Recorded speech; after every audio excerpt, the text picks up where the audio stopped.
Hello friends, welcome back to the honey kitchen. ఈ వీడియోలో మనం banana dry fruit milk shake ఎలా చేయాలో చూద్దాం. ముందుగా మన ఛానల్ ని సబ్స్క్రైబ్ చేసుకుని వారు సబ్స్క్రైబ్ చేసుకుని సపోర్ట్ చేయండి. ఇక వీడియోలోకి వెళ్ళిపోదాం.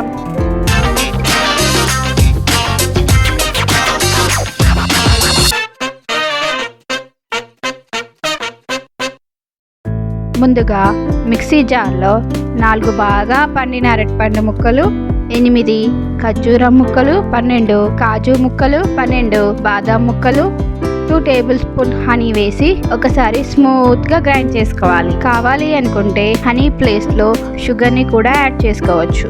ఇప్పుడు ఇందులో 1 గ్లాస్ చల్లని పాలు వేసి మరొకసారి స్మూత్ గా గ్రైండ్ చేసుకోవాలి. ఇలా గ్రైండ్ చేసుకున్న మిల్క్ షేక్ ని సర్వింగ్ గ్లాస్ లోకి పోసుకొని పైనుంచి కాజు, బాదాం, పిస్తా ముక్కలు వేసుకోవాలి. అంతే అండి, ఎంతో టేస్టీగా healthy drink banana dry fruit milk shake ready. So తప్పకుండా మీరు ట్రై చేయండి.